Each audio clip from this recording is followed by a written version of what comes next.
You don't say when they don't want to pay you money for show, they go say they want to give you award.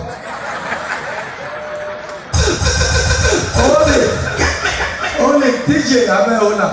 Because when they come on the award and they look at, they think never even try. And they look when that money, they say, oh, that's what's my never try. Then even they beg me not to can got your shirt to go stain you. Hey, yeah.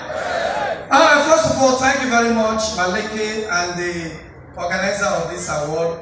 First of all, and for those of you that contributed to this great event, I say thank you.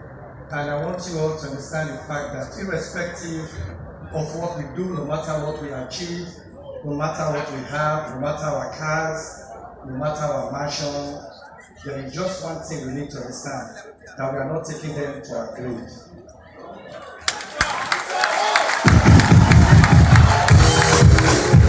This way, only now you take it go. And they talk, I'm not the musician with the rap. Hold on, and they talk, not play anything again, I beg. Alright, no matter what we have, we are not taking it to the grave. The best we can do is to make life more beautiful for the next generation. That is the only thing we hold ourselves. For the politicians that are here, please, the politicians that are here, don't use any youth for your own political